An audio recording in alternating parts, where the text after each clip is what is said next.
Assalamu alaikum everyone. Hi everyone. Hello everyone. Welcome to another soul searching podcast from myself. My name is Mohammed Raj Abdullah and my YouTube channel is Motivated Muslim. Today I want to talk about, you see, science cannot help you with your negative nature factors such as greed, jealousy, hatred, anger, manipulating others, exploitation. Science cannot help you with your negative nature factors. However, Islam, yes, you heard me right, Islam can help you balance your negative nature factors with your positive nature factors. Islam can help you and myself balance our dual nature. And dual nature is part of the earthly examination. Don't forget, the life that the Creator Allah has given us is permanent because the real you is your soul, not your earthly body. And this earthly life that we are going through right now is an examination.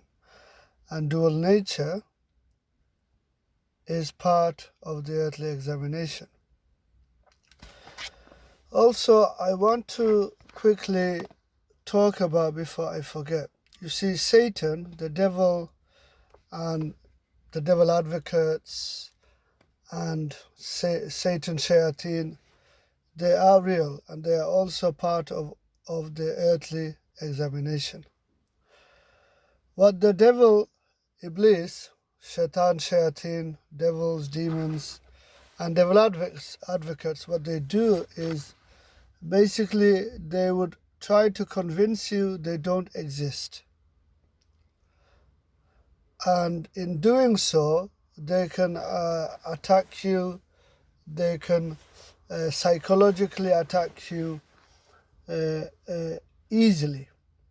Because let's be honest, if the devil comes to you, example, and says, hey, I am, example, the Creator Allah said the devil is cursed, shaitan is cursed, and the devil tells you, well, listen, the Creator said I will end up in the fire of Jahannam.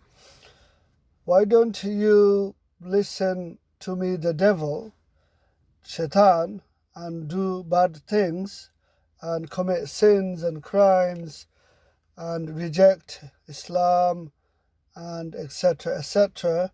This is what the devil wouldn't do. What I'm saying is, the devil wouldn't come and tell you all this up front, because you would say, get lost. I don't want to be associated with someone like Shaitan, the devil, who is a horrible creature. You see my point? So don't forget, the Creator Allah says again and again, Satan, Shaitan, the devil is the children of Adam's number one enemy. So, having said this, and of course I've mentioned this in my previous videos, having said this, the Creator Allah knows best. But what I want to emphasize is this: look, science cannot give you all the answers, because science is a tool which deals with naturalism, meaning methodological naturalism, and also deals with a part of philosophy, or a department of philosophy deals with philosophical naturalism. And in both cases, methodological naturalism in regards to science and philosophical naturalism in regards to a department in philosophy.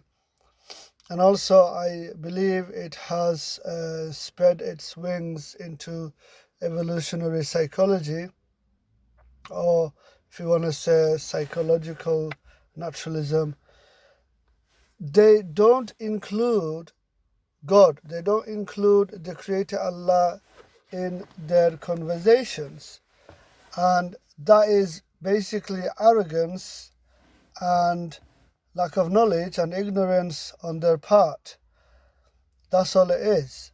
Now, you see, one of the first scientists was a Muslim scholar in the name of Ibn Haytham. I think I've said the name correct, Ibn Haytham, going back at least 1200 years or 1000 years ago. Yeah, it wasn't Galileo, it was Ibn Haytham, a Muslim scholar, the first scientist.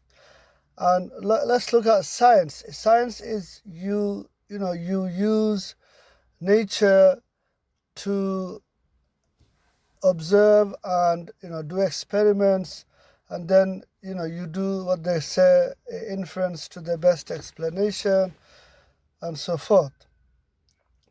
What people forget is that before you can do science, you have to have a rational mind, a coherent mind, a brain that works, your thinking is logical, you can think straight, you need all that, the five senses, yeah, and all that is from the creator Allah, before you can do science. I think it was Frank Turek who said, you can do science because there is creation. I mean, without creation, how can you do science? So creation, which is you and me and trees and plants and stars and galaxies and universes. Yeah, universes plural. I believe, or it is my opinion, there are more than one universes, but the multiverse is limited. I mean, so example,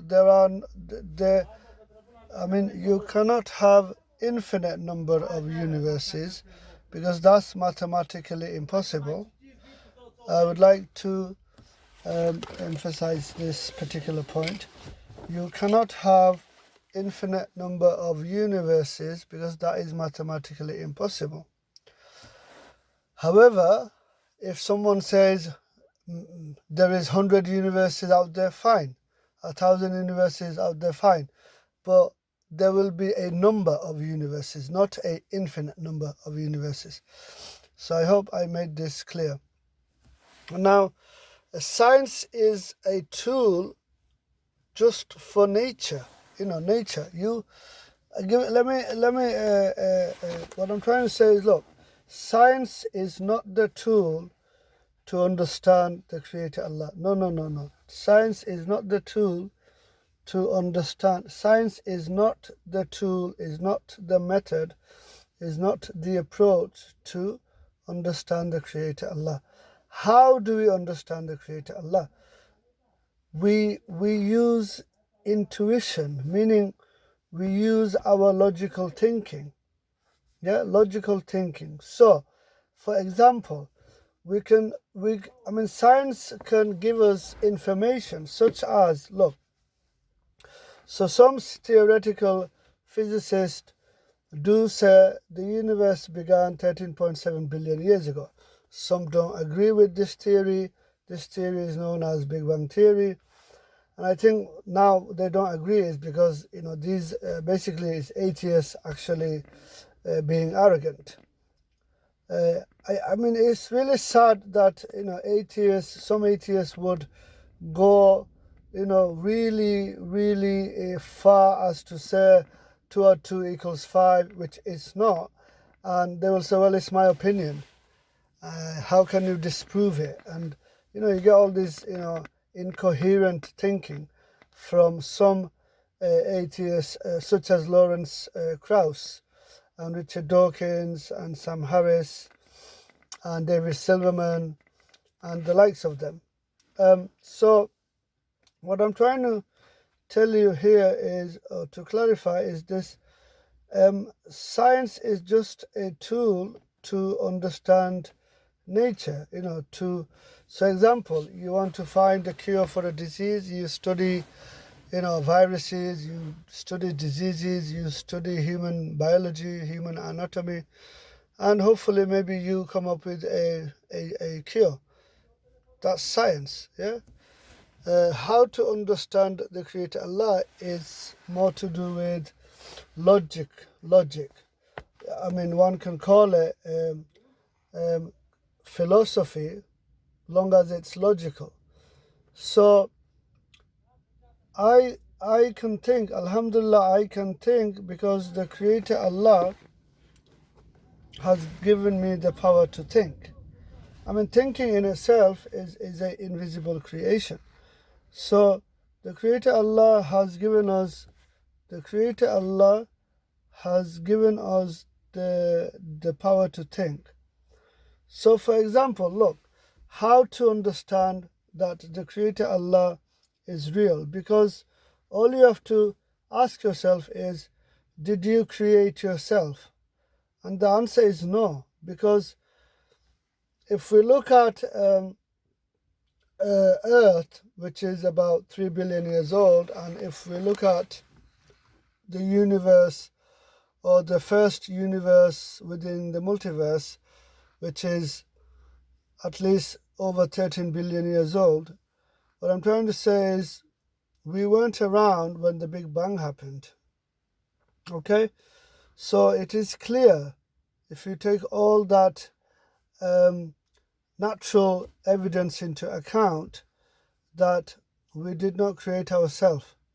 And for argument's sake, let's say I want to, for example, let's say I am a evolutionary biologist, I'm an expert scientist, I'm one of the best, I've got billions of dollars, for example, and let's say I want to make a human being. So where would I start? Is it that I would start by cloning or copying the 35 trillion cells in a human body? And even if I were to do that, that will take me ages. I mean, to even clone one cell, it would take me a couple of years. Or even if it take me a few days, I mean 35 trillion cells. Say I do that, say I copy the 35 trillion cells, but they're on like dishes, Petri dishes in laboratories. How do I put them together to make me a human being? You see my point? So, this is impossible. We cannot create ourselves, because we didn't create ourselves. Even in a million years in the future, doesn't matter how science progresses and technology progresses, we will not be able to create a human being. What I mean is, don't forget, the real you is your soul, not your earthly body. And the soul is real because healthy people with healthy organs suddenly experience death all the time. I would like to say this once more. Healthy people with healthy organs suddenly experience death all the time, regardless of their age.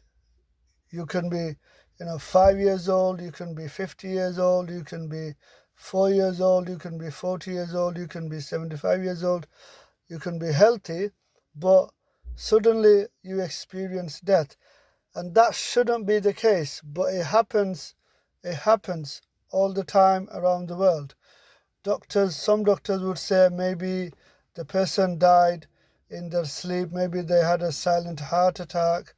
I mean, that's an assumption, but they would say, well, this person's organs are all healthy, but they just died, they experienced death. I mean, to the doctor, the earthly body stops. You see, we don't die, we experience death. We don't die, we taste death. And basically, when the angel of death comes to us, it takes our soul from the earthly body, and then the earthly body stops to function. That's what happens. Now, what's important to understand, like I said, how to understand the Creator Allah without science. How to understand the Creator Allah without science. It's easy. Logical thinking. Yes, if for argument's sake, if someone says to me, well, how do you know it was the Creator Allah who created everything? And my reply and my answer would be, well, the opposite should be absolutely nothing. Now, what do I mean? For example, one has to understand that someone natural, someone supernatural and extremely powerful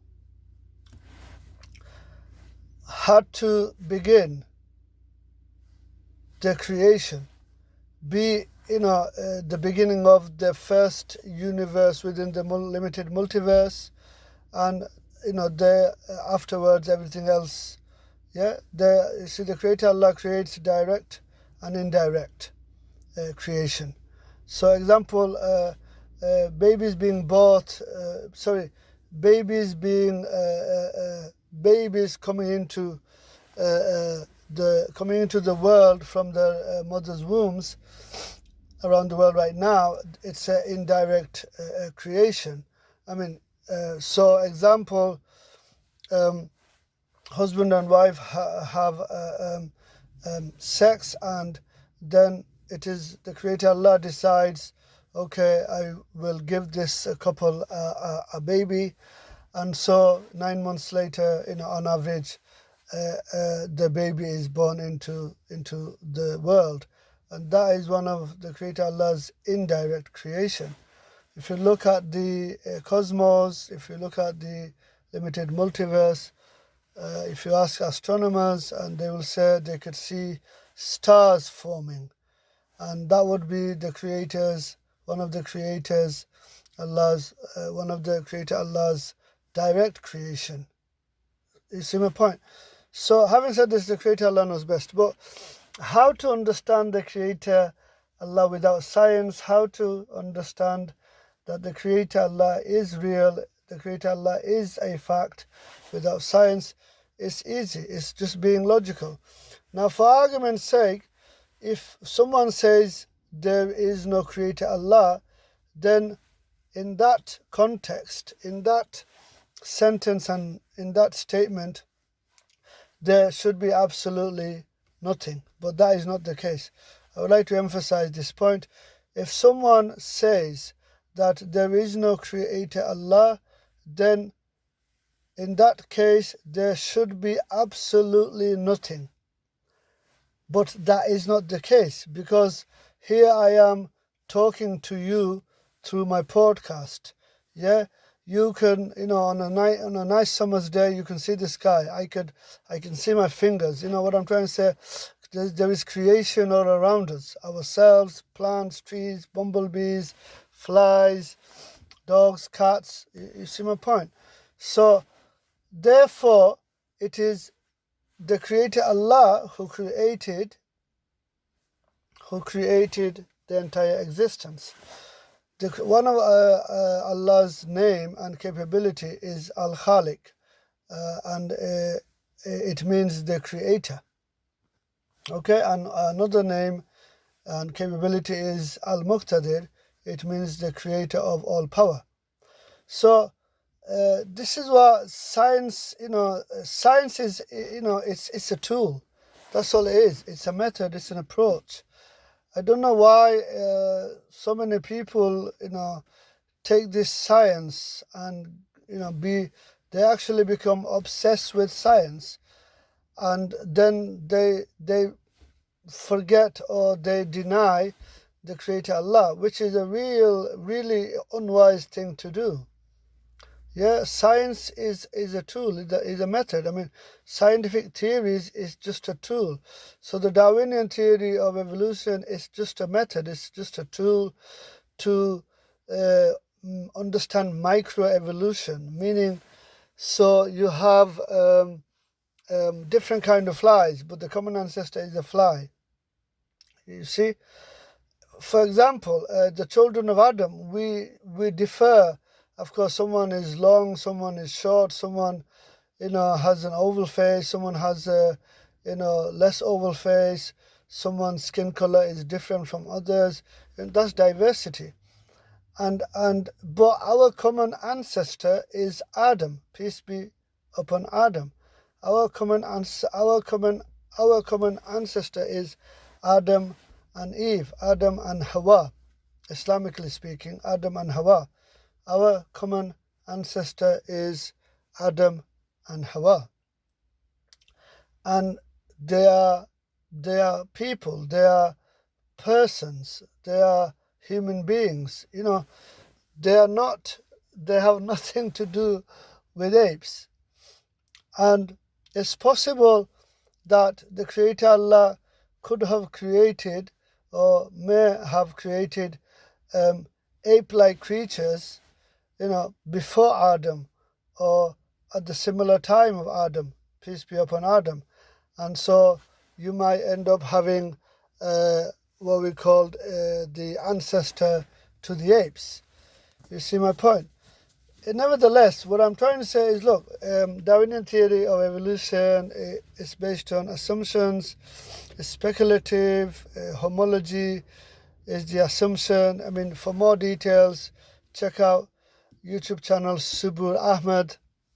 Also, Discovery Science YouTube channel, and Signature in the Cell and Darwin's Doubt by Stephen Meyer.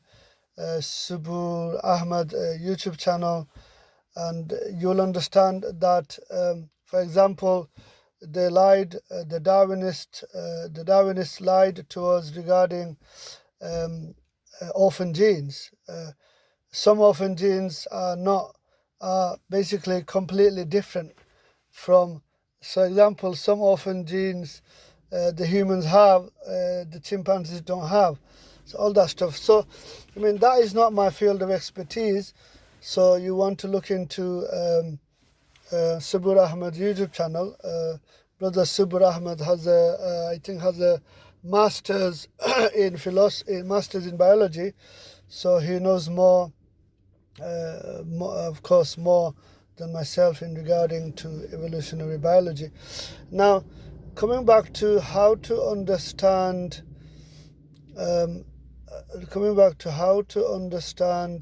The Creator Allah without science. I think that, logic, look, just to quickly summarize, all you have to be is think logically and think rationally. Therefore, you have to choose to be logical, you have to choose to be rational, and you will understand that the Creator Allah is obvious. The Creator Allah is necessary. The Creator Allah is uncreated by definition. Someone who is supernatural, someone who is supernatural, a supernatural creator, did create the entire existence. That's the explanation. You don't need science to understand this. That's what I'm saying. As regarding why can't we see the Creator Allah, it's in the Quran. Musa alayhi salam, Prophet Moses wanted to, peace be upon Moses, wanted to see the Creator Allah. Long story short, the Creator Allah said, look, it's not a good idea, because the Creator Allah said, right, I'm going to show myself to the opposite mountain. The opposite mountain just turned into dust. Musa alayhi salam fell on the ground. Long story short, Musa alayhi salam realized, it's not a good idea, because this earthly body is fragile. This earthly body is fragile. This earthly body does not have the ability to see the Creator Allah. Imagine, you see, the Creator Allah is millions and million times more powerful than the sun. Imagine if the sun were to come in front of you. You see, you would burn to death. So I mean, burn to death, meaning you will experience death. So you don't want the sun, is really powerful, and if the sun comes in front of you, you would basically disappear, evaporate, pulverize. Now the Creator Allah is millions and millions and million times more powerful than the sun. Yeah, more powerful than the sun. So this is what the Creator Allah explained to Musa alayhi salam in the Quran. However, we will see the Creator Allah in paradise. Yeah, we will see the Creator Allah in paradise. Ameen. Now, yeah, so only Islam can help us balance our dual nature and encourage our positive nature to be used more. In other words, if you apply Islam in your life properly, then Islam will make you a good person. You will have a good character. You will truly understand who the Creator Allah is when you read the Quran and understand it, and also the Sunnah. Why Islam? Because Islam goes against mankind's, children of Adam's, peace be upon Adam, inappropriate and negative desires such as no drinking alcohol, no taking drugs, no gambling, no sex before marriage, and so forth. Why Islam? Because Islam goes against the children of Adam's, peace be upon Adam, mankind's. Islam goes against mankind's inappropriate and negative desires such as no drinking alcohol, no taking drugs, no gambling, no sex before marriage, and so forth. Scientists do not understand free will, such as they think that the feelings we have are chemicals interacting in our brains. The mind is external and internal at the same time, such as like the quantum computer, 0 and 1 at the same time. The mind is a simultaneous entity. The mind is a creation also like the oxygen and death, time, matter, and space, meaning the mind is invisible, but the mind is real. The mind is connected to the brain and to the external environment. Also, it is connected to the soul, ruh in Arabic. The ruh, soul, is a very unique creation. The soul, ruh in Arabic, is a very unique creation by the Creator Allah and has been programmed by the Creator Allah to give us free will and dual nature. And of course, programmed with the mind. When we disobey the Creator Allah, then we are using our negative part of our free will, such as I know better and I am better, and so I don't need to submit my free will to the one who created me, which is the Creator Allah. So that is the example. When we use our negative nature factors, and therefore some of us, like Richard Dawkins, disobey the Creator Allah. Don't forget the dual nature, the negative nature factors, the free will is part of the earthly examination. I would like to stop my video today here, and thank you for listening. Please share my podcast to everyone all around the world. Much appreciated. Thank you for listening. Thank you once again for listening. Assalamu alaikum wa rahmatullah. May the Creator Allah protect everyone from the coronavirus. Ameen.